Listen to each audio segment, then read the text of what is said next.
लोगों ने x path try किया? Yes sir. पेरेंट चाइल्ड और पेरेंट और Yes. डिसेंडेंट बहुत ज़्यादा ज़रूरी है, ये याद रखना। ठीक है, आपके नाम से एक और बार डिस्प्ले बनाकर उसको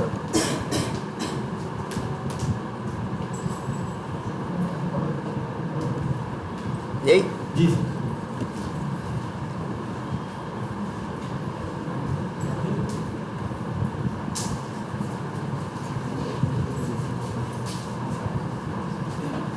अच्छा, इसकी पिक्चर क्वालिटी अच्छी नहीं है ना? यस इसमें ज़्यादा वो नहीं हो, क्लियरिटी नहीं। सर पास से थोड़ा सा समझ क्लियर है, पीछे से क्लियर। अरे पीछे से क्लियर दिखता है? तुम्हें वो साफ दिख रहा है एकदम?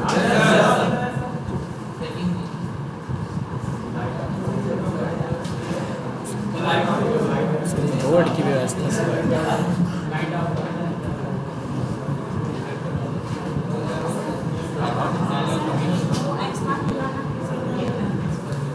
अच्छा, नहीं एक्स पाथ निकालने में ये बताओ अब इशू क्या आ रहा है? जैसे उसके पैर चाइल्ड मतलब ये नहीं समझ आ रहा है, एक बार डालो दो बार डालो। हाँ। नहीं समझ पा रहे हैं। नहीं, पहली बात तो देखो, सबसे बेसिक चीज़ है कि एक बार सब हाँ। फिर से इसी से बात स्टार्ट। अच्छा तो इससे अच्छा तो है कि फिर से वीडियो देखा जा सकता है। हाँ सर, एक बार और मतलब कौन सा? हाँ नहीं, चलो हम उसी को आगे बताएं। हाँ देखो, तो जैसे एक चीज़ ये देखो कि जब भी किसी एलिमेंट को आइडेंटिफाई करना है तो उसके लिए एक्स पाथ लिखना है, हमने ये तो बताया ही था। पहले से ही तुम जानते हो कि किसी का भी एक्स पाथ लिखना हो तो उसमें क्या यूज़ करना है? टैग यूज़ करना है, एट्रीब्यूट्स यूज़ करना है और क्या यूज़ करना है? वैल्यू यूज़ करना है। जैसे कोई भी हो, तो ये देखो सब लोग जान ही रहे हो। अब इसके बाद क्या होता है कि कई बार कई एलिमेंट्स पे अगर देखो किसी एलिमेंट के पास टैग और एट्रीब्यूट दोनों साफ साफ है, तब हमें कुछ और करने की ज़रूरत ही नहीं। अगर हमें इसी से मिल जा रहा है तब हमें कुछ करने की ज़रूरत ही नहीं। अगर हम एक सिंगल एलिमेंट को आइडेंटिफाई करने की बात कर रहे हैं, तो अगर हम एक सिंगल एलिमेंट को आइडेंटिफाई करना चाह रहे हैं किसी एक एलिमेंट पे कोई काम करने के लिए, तो अगर उसके पास सारी क्लियर इन्फॉर्मेशन है तब तो कोई दिक्कत ही नहीं। लेकिन बहुत बार ऐसा होगा जब क्लियर इन्फॉर्मेशन नहीं हो। अब अप्रोच समझो, अप्रोच सिंपल सा, तुम्हें पता है HTML में कुछ अलग से कुछ खास नहीं है, जो है तुमको दिखता है क्या। हमने इसलिए देखो इसको करने के लिए हमने एक चीज़ बोली थी, सबसे पहली बात, सबसे मेन बात बोली थी कि इसको करने से पहले क्या पेशेंस रखना है। सबसे मेन चीज़ क्या है? पेशेंस रखना। भाई देख रहे हो, इसमें देखो कुछ भी नहीं है सिवाय एक चीज़ के। क्या तुम देख रहे हो? बस ये टैग्स के फॉर्मेट में है ये लैंग्वेज। HTML जो है वो क्या है? टैग के फॉर्मेट में है। कोई किसी के अंदर है, कोई किसी के अंदर, इसी तरह से है कि नहीं है? देखो, और शुरू कहाँ से होता है? और जो सबसे पहला टैग होता है जहाँ से चीज़ें स्टार्ट होती हैं, इसी के सारे चाइल्ड है ना, जितने भी हैं सब डिसेंडेंट है किसके? इस HTML के। इसको बोलते हैं क्या, जानते हो? रूट। ये क्या है? जड़ है ना, ये जड़ है जहाँ से चीज़ स्टार्ट हो रही है। इसके बाद ब्रांचेस में क्या हो रही है? शाखाओं में टूटती जा रही है ना। अब जैसे मेन रूट है, ये दो ब्रांच में टूटी, क्या? हेड और बॉडी। बॉडी कुछ और ब्रांच में टूटी, उसी में अब जैसे ये सेक्शन है, सेक्शन और ब्रांच में, इसी यही तो है, और कुछ तो नहीं है ना। अब किसी एलिमेंट को सिंपल सी बात है, तुम्हें लोकेट करना है। दो रास्ता है तुम्हारे पास, एक उसका एट्रीब्यूट वैल्यू प्लस उसका टैग। अब इसके बाद अगर ये नहीं है तो अब कैसे आइडेंटिफाई करोगे? तो सिंपल सा एक ही तरीका होता है हमारा आइडेंटिफाई करने का। क्या? ठीक है, जैसे देखो, जैसे देखो कि हम लोग यहाँ क्या करते हैं कि एक सिंपल सा तरीका होता है कि अगर ये एग्जैक्टली इसकी इंफॉर्मेशन नहीं है, एग्जैक्टली इसकी, जैसे तुम ही हो, मान लो हम कमरे में हो, किसी से कहते हो ना, पूछता वो मोबाइल कहाँ है, तुम क्या कहते हो? तुम कहते हो, अरे पूछता मोबाइल कहाँ है, तुम कहते हो कि वही बिस्तर के पास होगा। तो बिस्तर का सहारा लिए ना, और उसी के आसपास है। अब तुम गए, ऐसे तुम्हारे लिए पूरे घर में उस बिस्तर को, उस मोबाइल को ढूंढना क्या होता? टफ होता है ना। ठीक है, तो तुमने क्या कहा बिस्तर के पास है तो उसका रेफरेंस लेके उसको क्या कर लिया, ढूंढ लिया कि नहीं ढूंढ लिया आसानी से। वही सेम अप्रोच है यहाँ। कैसे करना है, यहाँ देखो अगर इसकी इंफॉर्मेशन क्लियर नहीं है कोई बात नहीं, तो हमेशा तुमको देखना है उसके पेरेंट को। अब हमने फिर से बोला ना पेशेंस रखना है। पेशेंस का मतलब धैर्य होता है। पहले ऐसा तुम्हें बार बार हम बोल रहे हैं कुछ लोग कुछ और ही। तो भैया धैर्य रखना है, इसको ध्यान से देखना है। अच्छा इसकी इंफॉर्मेशन नहीं है कोई बात नहीं। अब देखो ये H1 इसका क्या है, H1 मीटा का क्या है, पहचानो यार। देखो फिर यार H1 के शुरू हुआ H1 पे खत्म, ठीक है। उसके बगल में ये P है ना, तो ये H1 और P क्या है, सिबलिंग। ये मीटा भी क्या है, सिबलिंग है। ये मीटा भी क्या है, सिबलिंग है। ये चारों क्या है आपस में, सिबलिंग। देखो साफ साफ दिख रहा है ना, इसमें इतना दिमाग कहाँ लगाना। अब देखो आर्टिकल पे शुरू हुआ, ध्यान से देखो, आर्टिकल पे शुरू हुआ, आर्टिकल पे यहाँ क्या हुआ, खत्म हुआ। कहाँ, अच्छा ये दिख रहा है आर्टिकल लिखा हुआ यहाँ।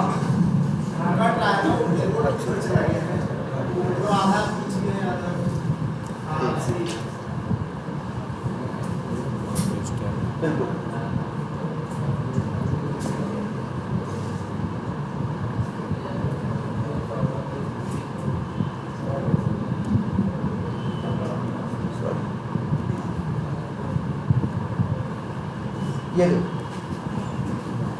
ये देखो आर्टिकल पे क्या हुआ है, शुरू हुआ है। ध्यान से समझो, ऐसे तो समझना है, बहुत कुछ दिमाग नहीं लगाना। आर्टिकल पे शुरू हुआ है, आर्टिकल पे खत्म हुआ। अब इसके अंदर जो है इसमें क्या है, चाइल्ड। जैसे H1 P मीटा मीटा देव यूएल सब दिख तो रहा है। बस यही तो रिलेशन होगा और क्या होगा बताओ। तुम्हें यही करना है। अगर तुम्हें तो ये देखो बस ऐसे तो पकड़ना है। अब ये जो ये है, मान लो हमें इस पे काम करना हो, हमें ये चाहिए, तो हम क्या कर सकते हैं। अगर इसके पास क्लियर इंफॉर्मेशन नहीं है तो किसका सहारा लेंगे, इसके पेरेंट का, ठीक है। इसका सहारा लेंगे, इसके पेरेंट का। अगर इसके पेरेंट के पास भी नहीं है तो क्या करो, उसके पेरेंट, उसके पास भी नहीं है तो उसके पेरेंट का। ऐसे ही तुमको ऊपर जाना है जब तक कि एक स्टेबल और यूनिक पेरेंट नहीं मिल जाता। क्लियर है, जब तक एक यूनिक और स्टेबल पेरेंट नहीं मिल जाता बस। अब वही जब मिल जाए तो फिर वहां से इसका एक्स पाथ लिखने के लिए स्लैश का यूज करना है। स्लैश और डबल स्लैश। स्लैश बात करना किसके, जैसे मान लो ये आर्टिकल है, ये आर्टिकल है, इसकी क्लास है, मान लो इसके सहारे हम, या मान लो ये सेक्शन है ना, दिख रहा है।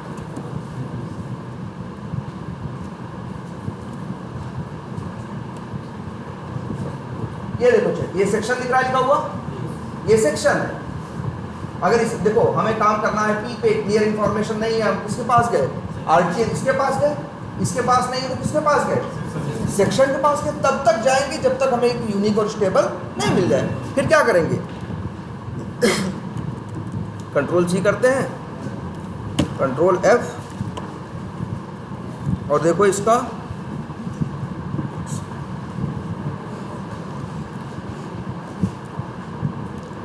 क्या है, डबल स्लैश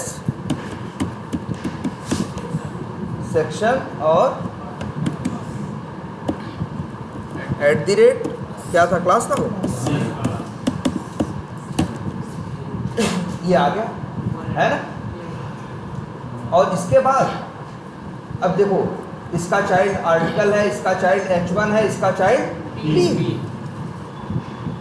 ठीक है। मान लो यहाँ तो P के पास इंफॉर्मेशन दिख रही है, मान लो कोई इंफॉर्मेशन ना हो। अब हम जो कहते हैं ना, मान लो ना हो, तो ऐसा होगा तुम्हारे साथ जब नहीं होगा, तो तुम्हें पता होना चाहिए ना। अब प्रैक्टिस करने के लिए वो सेम सिचुएशन हर बार तुमको नहीं मिलेगी, लेकिन तुम एज्यूम कर लो कि तुम्हारे पास कोई इंफॉर्मेशन नहीं है, किसका तुम यूज नहीं करना चाहते, किसका यूज करना चाहते हो, सिर्फ टैग का। किसका यूज करना चाहते हो, सिर्फ टैग का, क्योंकि मान लो कुछ है ही नहीं, या जो है वो काम का ही नहीं है। अब इसके बाद अब चाहो तो देखो उसका चाइल्ड क्या है, आर्टिकल, स्पेलिंग कुछ गलत है, डबल स्लैश एक TICLE आर्टिकल आ गया ना। आर्टिकल का चाइल्ड कौन है, लेकिन H1 की हमें जरूरत, H1 का सॉरी हाँ, ये H1 का ये जो P है ये कोई चाइल्ड वाइल्ड थोड़ी ना है, ये H1 और P दोनों क्या है, सिबलिंग है। इनका पेरेंट कौन है, आर्टिकल। आर्टिकल। तो सीधे बस स्लैश P करके देख तो हो गया ना। हमने एक्सपाथ लिख दिया बिना उसकी इंफॉर्मेशन, क्योंकि उसके पास इंफॉर्मेशन मान लो थी, तो हमने हमने इसके सहारे इसको इसका एक्सपाथ लिख दिया, यही तो किया बस। अब लेकिन देखो इसमें क्या है, स्लैश और एक क्या बताए थे हम, डबल स्लैश। Yes. स्लैश का मतलब होता है just parent child, double slash का मतलब क्या होता है, पेरेंट और डिसेंडेंट। डिसेंडेंट। पेरेंट और क्या, डिसेंडेंट। डिसेंडेंट, यही बताया था ना। अब डिसेंडेंट भी बताया था ना। जैसे देखो अगर इस आर्टिकल की बात करोगे और इस P की बात करोगे तो ये सॉरी आर्टिकल नहीं, ये कौन सा है, सेक्शन। जैसे ये देखो अगर तुम किसकी बात करोगे, इस सेक्शन की बात करोगे, तो सेक्शन का जो P है वो चाइल्ड नहीं है, चाइल्ड नहीं है। ये सेक्शन जो ये P है ये सेक्शन के चाइल्ड का चाइल्ड है, या क्या कहें, ग्रैंड चाइल्ड। अब ग्रैंड चाइल्ड अगर है तो या तो हम ऐसे लिखें, या तो बस यही देखो मैं यहाँ तो बस ये कर सकते कि क्या हमने क्या किया, हमने यहाँ क्या लगा दिया, डबल स्लैश। ये अब मेरा एक्सपाथ पहले से क्या हो गया, और छोटा हो गया ना। पहले के एक्सपाथ में देखो एक छोटी सी प्रॉब्लम और है कि मान लो कल को डेवलपर ने इस आर्टिकल के अंदर मान लो आर्टिकल के अंदर एक डिव बना दिया और डिव के अंदर क्या कर दिया, P डाल दिया, तब ये वाला एक्सपाथ काम नहीं करेगा, तब हमको बदलना पड़ेगा। तब हमें मान लो article slash div slash P करना पड़ेगा कि नहीं करना पड़ेगा। देखो ध्यान से समझो, तुम्हें स्क्रिप्ट लिखनी है, तुम्हारी स्क्रिप्ट ऐसी होनी चाहिए कि ऐसा नहीं एप्लीकेशन में तुम्हारी स्क्रिप्ट काम करना चाहती है किसी और काम पर लॉगिन बटन पे, और तुम्हारे पता चला एप्लीकेशन में कहीं ऊपर कुछ थोड़ा सा बदल गया है, डेवलपर ने बदल दिया है, तो पता चला ये तुम्हारा काम करना क्या कर दिया, बंद कर दिया। उससे इसका क्या मतलब था बताओ। तुम्हारी स्क्रिप्ट में अंदर एक चीज़ होनी चाहिए, क्या, वो सेल्फ सस्टेन कर सके। मतलब ये है कि छोटे मोटे अगर चेंजेस हो रहे हैं तो उससे उसके ऊपर इम्पैक्ट फर्क ना पड़े। अब वो कैसे होगा, अगर मान लो तुम सारा रिलेशन यूज ही कर डालोगे तो फर्क पड़ेगा ना। फर्क भाई देखो, किसी के बारे में ज़्यादा इंफॉर्मेशन लिख लोगे, यहाँ ये नहीं है कि मिला तो सही है नहीं मिला तो सही, यहाँ है कि भैया सेक्शन होना चाहिए, सेक्शन का चाइल्ड कौन होना चाहिए, आर्टिकल होना चाहिए, आर्टिकल का चाइल्ड क्या होना चाहिए, डिव होना चाहिए, डिव का चाइल्ड क्या होना चाहिए, P होना चाहिए। साफ साफ ये लिखा हुआ, ठीक है। तो इसीलिए एक्सपाथ में ये पेरेंट चाइल्ड है ही, और एक क्या होता है, पेरेंट डिसेंडेंट। डबल स्लैश लगाने का फ़ायदा क्या है कि अगर कल को डेवलपर ने P को जो आर्टिकल के अंदर था, आर्टिकल से क्या कर दिया, बाहर करके सीधे सेक्शन के अंदर डाल दिया, तब भी ये एक्सपाथ काम करेगा। दो हायरार्की नीचे अभी है ना, अभी कहाँ है, सेक्शन है, सेक्शन के नीचे क्या है, सेक्शन है, सेक्शन के नीचे आर्टिकल है, आर्टिकल के नीचे P है ना, तब भी काम कर रहा है। कल को डेवलपर एक डिव और डाल दे तब भी काम करेगा, क्योंकि ये अप्रोच ये है कि पहले सेक्शन मिले जिसकी इंफॉर्मेशन ये है, अब उसका एक डिसेंडेंट होना चाहिए, कौन, P। डिसेंडेंट का मतलब कुछ बात नहीं, जो आपका चाइल्ड है, ग्रैंड चाइल्ड है, ग्रेट ग्रैंड चाइल्ड है, कोई भी है जो आपके अंदर है। अंदर है कहने से मतलब क्या है भाई, देखो सेक्शन पे शुरू हुआ, सेक्शन पे खत्म हुआ, इसके अंदर जो है यही इसके अंदर है ना। बस तुमको स्लैश डबल स्लैश लगाओगे, यही इसकी क्वालिटी है। हम लोग स्लैश जल्दी यूज ही नहीं करते, हम लोग हमेशा क्या यूज़ करते हैं, डबल स्लैश। क्योंकि डबल स्लैश का ये फ़ायदा रहता है कि कल को एक हायरार्की नीचे हो कि 2 हो कि 3 हो कि 4 हो, जैसे यही एक्सपाथ है। मान लो हम लोग अपने हाथ से खुद ही बना दें आर्टिकल, ये तो अभी टेम्प्रोरी एक बना दें यहाँ पे बस तुमको दिखाने के लिए। मान लो यहाँ पे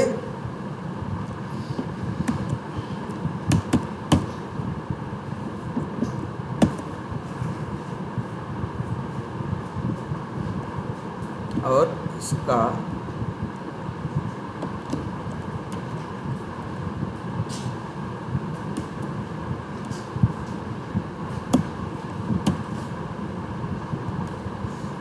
ये देखो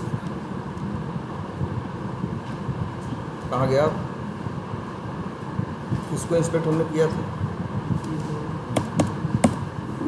अच्छा हाँ, ये देखो अब स्ट्रक्चर पहले से क्या हो गया, चेंज कर दिया है। पहले इस सेक्शन के अंदर क्या था, आर्टिकल था। पहले सेक्शन के अंदर क्या था, डायरेक्ट आर्टिकल था ना। अब सेक्शन के अंदर क्या हो गया, डिव। अब ये कहोगे कैसे बदल जाएगा? भाई जैसे डेवलपर है, काम कर रहा है, किसके लिए काम कर रहा है? तुम्हारे लिए थोड़ी काम कर रहा है, वो क्लाइंट के लिए काम कर रहा है ना। क्लाइंट चीज़ें समय समय से क्या करवाएगा, बदलवाएगा। कई बार नई चीज़ें बनवाएगा, कई बार पुरानी चीज़ क्या करेगा, बदलवाएगा। तो डिज़ाइनर क्या करेगा, यहाँ डिज़ाइन में अपने हिसाब से क्या करेगा, चेंजेस करेगा। जो ये टेबल का ये पेज डिज़ाइन कर रहा है, वो डिज़ाइनर क्या करेगा, चेंजेस करेगा समय के हिसाब से। जब चेंज होगी तो तुम्हारी स्क्रिप्ट क्या होगी भाई, तुम्हारी स्क्रिप्ट तो भाई आज लिख दिए, अब वो तो हमेशा चलेगी ना। तो उस कंडीशन में मान लो उसने चेंज करके डिव डाल दिया, लेकिन देखो ये जो एक्सपाथ है अब भी काम कर रहा है ना, ये एक्सपाथ अब भी काम कर रहा है ना। लेकिन स्लैश लिखे होते, स्लैश आर्टिकल स्लैश पी तो काम करता, क्योंकि अब बदल के हो गया है slash article slash article slash div slash P, है ना। इसीलिए हमेशा क्या यूज़ करो, ये डबल स्लैश या, लेकिन हाँ डबल स्लैश अब ये भी है।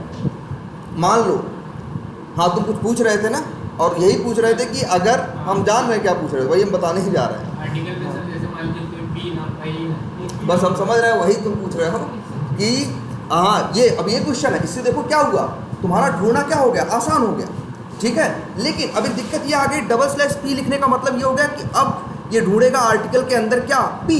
अगर तुम लिखते हो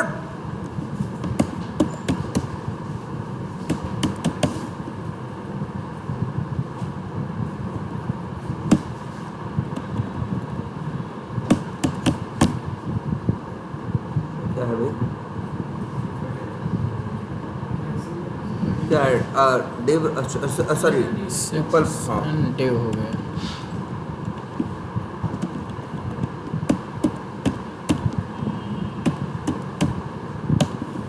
ये देखो अब जैसे ये देखिए, इस एक्सपाथ की एक अच्छी बात है, वो अच्छी बात ये है कि ये ढूंढेगा क्या, सेक्शन के अंदर क्या, डिव के अंदर क्या, आर्टिकल के अंदर पी।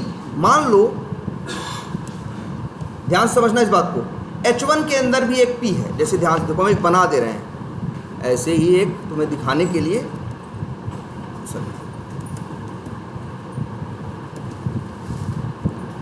मान लो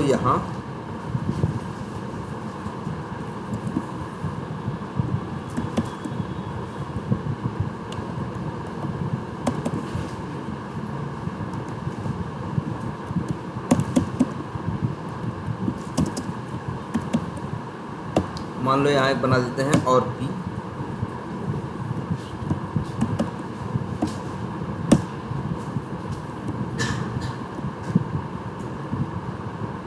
ये देखो, अब जरा इस अपने एक्सपाथ को देखो, ये कितने दिखा रहा है, 2। अब ध्यान दो इधर, ये 1 नहीं दिखा रहा, 1 दिखा रहा है। इसका ये भी है कि भाई ये जब ढूंढेगा तो अब कहाँ ढूंढेगा कि इस सेक्शन के अंदर कितने क्या है, पी है। तो वो H1 के अंदर वाला भी पी वो देखेगा और प्लस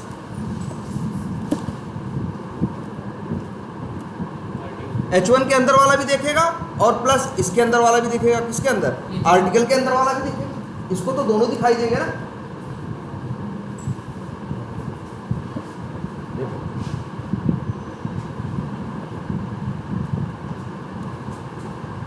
ये देखो, ये इसको ये पी भी दिखाई देगा और ये पी भी दिखाई देगा। तो दो मिल रहा है कि नहीं मिल रहा है। और लेकिन इसके सेंस में देखो जरा, ऐसे अब ये तो 1 ढूंढ ले रहा है ना, इसमें पूरा पाथ दिया गया। ये एग्जैक्टली ढूंढना इसके लिए क्या है, आसान है। ये कंफ्यूज कम होगा, ये कंफ्यूज क्या होगा, कम होगा। H1 के अंदर P है, इससे इसको कोई मतलब नहीं है, क्योंकि इसका रास्ता है कि भैया सेक्शन पे जाओ, डिव पे जाओ, फिर उसके अंदर आर्टिकल के अंदर P पे। H1 का कोई मतलब ही नहीं इससे। लेकिन जब तुम क्या लिख दोगे, डबल स्लैश पी, तब ये दिक्कत हो जाएगी कि अब वो सेक्शन के अंदर पी ढूंढेगा। जो है सेक्शन के अंदर देखो आर्टिकल है, आर्टिकल के अंदर H1 भी है, H1 के अंदर भी पी है, आर्टिकल के अंदर भी पी है। अब ये दोनों ढूंढ रहा है, इसलिए क्या बोल रहा है 1 ऑफ 2, समझ रहे हो। लेकिन हाँ फिर भी जनरली हम हमेशा ट्राई यही करेंगे कि सबसे पहला हमारा अप्रोच होगा कि डबल स्लैश के सहारे काम चल जाए। जब डबल स्लैश के सहारे काम नहीं चलेगा, जहाँ बहुत इमरजेंसी होगी कि और कोई ऑप्शन नहीं काम कर रहा होगा, तभी हम स्लैश स्लैश वाला करके यूज करेंगे। जनरली हम खुद ट्राई करेंगे कि हम क्या यूज़ करें, डबल स्लैश, क्योंकि इस टाइप के स्ट्रक्चरल चेंजेस की एप्लीकेशन में कुछ डिज़ाइन में चेंज हो जाना या ये हो जाना, ये होता है टाइम टाइम। अब बताओ चलो तुम्हारी अगर 200-500 क्या है तुम्हारी स्क्रिप्ट है, ठीक है, 500 स्क्रिप्ट बनाए हो, पता चला चेंज हो गया और सब ऐसे ही स्लैश स्लैश यूज़ करके पूरा XPath लिखे थे, सारी कोई स्क्रिप्ट ही नहीं चल रही, पूरा ठीक करो 500 स्क्रिप्ट, ये नहीं हो पाएगा। ऑटोमेशन की फिर तो कोई वैल्यू ही नहीं रह जाएगी। तो हमें ऐसी स्क्रिप्ट लिखनी है जो थोड़े मोड़े चेंजेस हो तो वो तब भी उसके ऊपर फर्क ना पड़े। इसीलिए जिसका XPath लिख रहे हैं तो बड़ा हम ऐसा XPath लिखना चाहते हैं कि बहुत लेंदी ना हो और उसमें बहुत लोगों का जिक्र ना हो, उतनों का ही जिक्र हो जो जरूरी है। अब देखो यहाँ कितनों का जिक्र है, 2 का ना, सेक्शन और पी का, और यहाँ कितनों का जिक्र है, 4 का। ये मत सोचो कि सिर्फ बड़ा हो गया है 4 हो गया। अब झंझट ये भी हो गया है कि सेक्शन भी चाहिए, ये भी चाहिए, ये भी चाहिए, ये भी चाहिए। अगर इसमें से कोई भी बदला तो ये काम करना क्या कर देगा, बंद कर देगा। 4 देखो ऐसा नहीं है कि डिव होगा तो चलेगा, डिव नहीं होगा तो नहीं चलेगा, ऐसा नहीं। यहाँ इसका सीधा मतलब है सेक्शन के अंदर डिव होना चाहिए, डिव के अंदर आर्टिकल होना चाहिए, आर्टिकल के अंदर पी होना चाहिए। कोई भी बदला तो ये काम नहीं करेगा। इसीलिए ये थोड़ा सा क्या हो जाता है, इसीलिए हाँ मतलब लेंदी है, लेंदी छोड़ो, अनस्टेबल हो जाता है। सबसे बड़ी बुराई है लेंदी। चलो हम लिख लेंगे, कोई बात नहीं, लिखने में कितना टाइम लगेगा। हम हमेशा XPath लिखने में कोई जल्दबाजी नहीं, अरे 1 मिनट नहीं भाई 5 मिनट में लिखेंगे। लेकिन XPath ऐसा होना चाहिए कि स्क्रिप्ट जब चले तो छोटे मोटे अगर एप्लीकेशन में चेंजेस हुए हों तो कोई फर्क इसके ऊपर ना पड़े। इसीलिए उतनों का ही जिक्र करो जितना जरूरी है, ज़्यादा का जिक्र करने की जरूरत नहीं। क्लियर है ये बात? Yes sir. तो इसलिए यही है आपका, यही तो हम बताए थे मेन। अब लेकिन देखो ध्यान से XPath के बारे में दूसरी एक बात फिर हमने बताई थी लास्ट क्लास में ये। अब हम लोग XPath कई बार ऐसा भी लिखते हैं, कई बार हम लोग XPath ऐसा लिखना चाहते हैं जो एक नहीं कई लोगों से मैच करे। जो आप देख रहे थे कहाँ से, ड्राइवर डॉट फाइंड एलिमेंट्स से। बहुत इंपॉर्टेंट चीज़ है वो ड्राइवर डॉट फाइंड एलिमेंट्स। तो जो ड्राइवर वहाँ पे भी हमें क्या लिखना था, मेन वही, वहाँ भी वही क्वालिटी थी क्या, XPath लिखी। XPath का मतलब वहाँ हमें ऐसा XPath लिखना था जो एक से मैच ना करे, कईयों से मैच करे, है ना, जितने हमको चाहिए। तो वहाँ हमें ऐसा XPath लिखना है कि कई मिले। तो उसके लिए भी हमें इसी कंसेप्ट का यूज़ करना है। बस देखो XPath लिखने का तरीका वही, कंसेप्ट वही, सब कुछ वही, बस मेरा मोटिव बदल गया, मेरी इंटेंशन क्या हो गई, बदल गई। पहले हम ये इसलिए मर रहे थे कि एक यूनिक मिले। यस। आज हम इसलिए परेशान है कि एक नहीं वो 12 मिले जो हमें चाहिए, ये वो या जो 8 मिले जो हमें चाहिए, या वो 4 मिले जो हमें चाहिए, एग्जैक्ट वही मिले, ना 3 मिले ना 5 मिले, एग्जैक्ट कितने मिले, 4 मिले, है ना। Yes sir. तो उसलिए अब हम लोग उसके लिए अब हम लोग XPath लिख रहे हैं। अब यहाँ पे भी डबल स्लैश का खूब यूज़ होगा, ध्यान से प्रैक्टिस करो भाई। हर इंटरव्यू में ये जनरली लिखवाएंगे 2-3 तुमसे XPath, और ये इसी टाइप के रहेंगे, क्योंकि बहुत से वो भी जब पूछेंगे तो नॉर्मल सिंटैक्स तो जान ही रहे हैं, वो भी तुमसे ऐसा ही कोई सिनेरियो पूछेंगे जहाँ ये डबल स्लैश का यूज़ होगा। इतना क्लियर हुआ? ठीक है, तो चलो अब ये तुम लोग जान गए हो। एक काम करते हैं और इसको ज़रा रिफ्रेश करते हैं पेज को।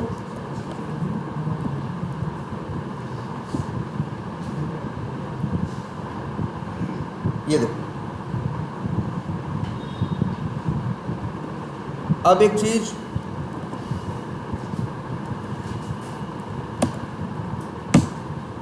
ये देखो, ये तो तुमने देख लिया। अच्छा, हमने इसके बाद और कोई रिलेशन बताया था? नहीं।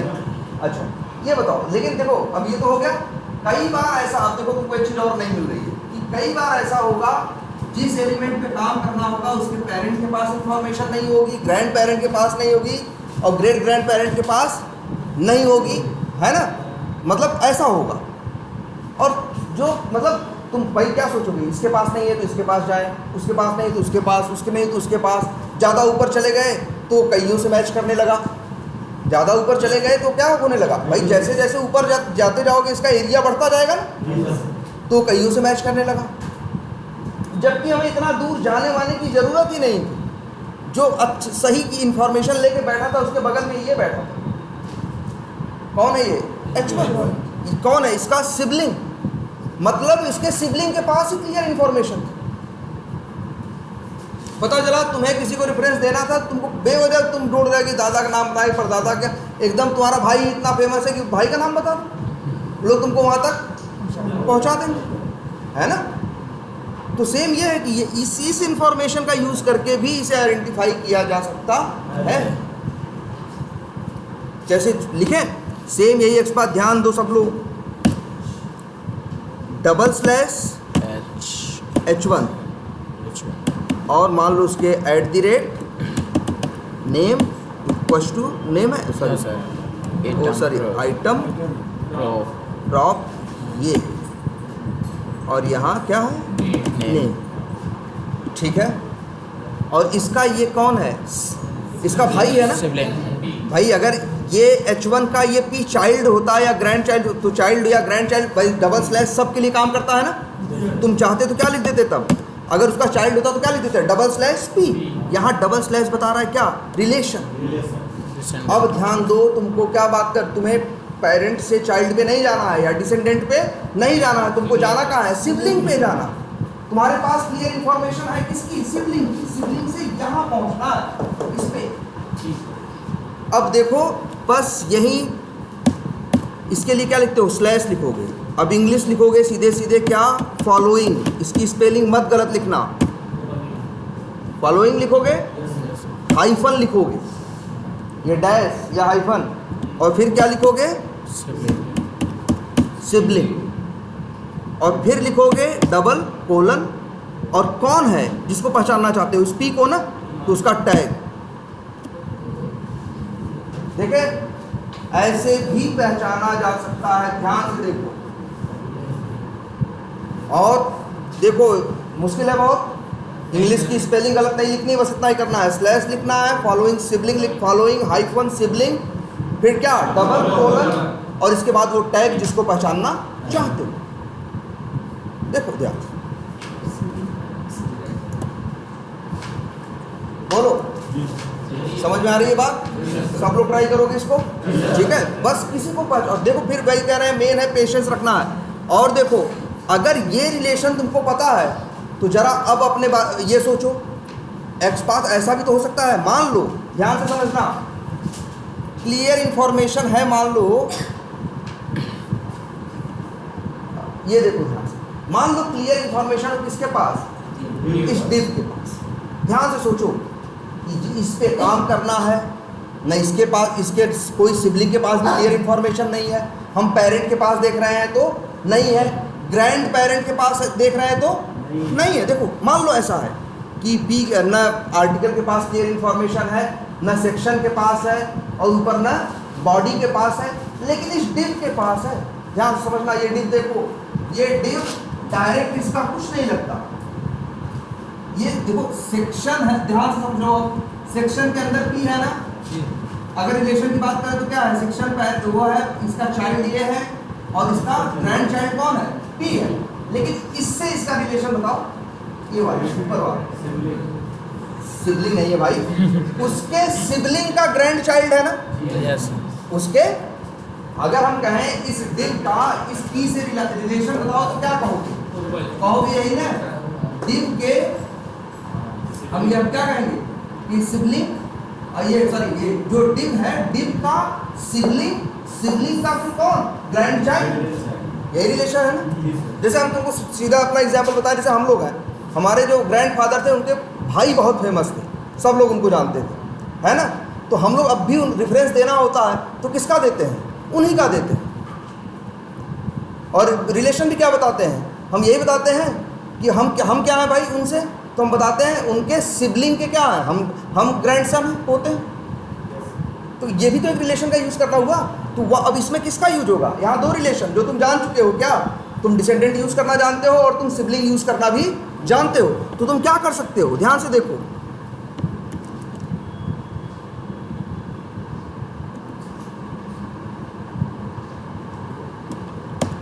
क्या है? Double slash @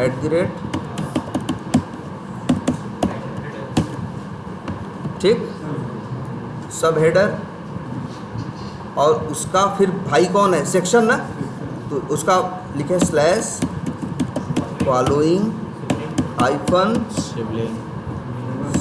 sibling double colon और क्या? सेक्शन।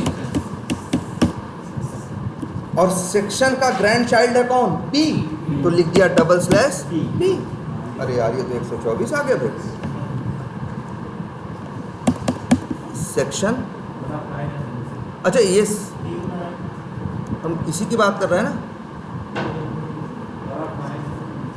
अच्छा 1 of 9 है, तो ऐसे लिख दो। देखो एट्रीब्यूट यूज़ करना भी मत भूल जाओ। अगर उसके पास एट्रीब्यूट है तो क्या ऐसा सिर्फ सेक्शन ही लिख सकते हो? ये भी लिख सकते हो @class इक्वल्स टू, अब तो एक है ना, और अब डबल स्लैश पी। ध्यान से देखो, नोटपैड पे इसलिए लिख दे रहे हैं इसको। ये XPath अब कैसा बना?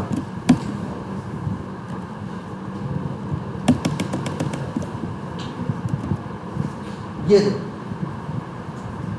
ऐसा हुआ ना XPath।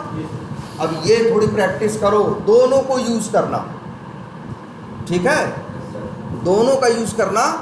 बात देखो, अब ऐसे XPath तुमसे इंटरव्यू में लिखवाए जाए जो इस टाइप से लिखे जाएंगे। कुछ नहीं करना है, फिर से करें, नियम वही है, ध्यान से रखना है, सिंटेक्स तुम्हें पता है, ठीक है? अरे चलो फिर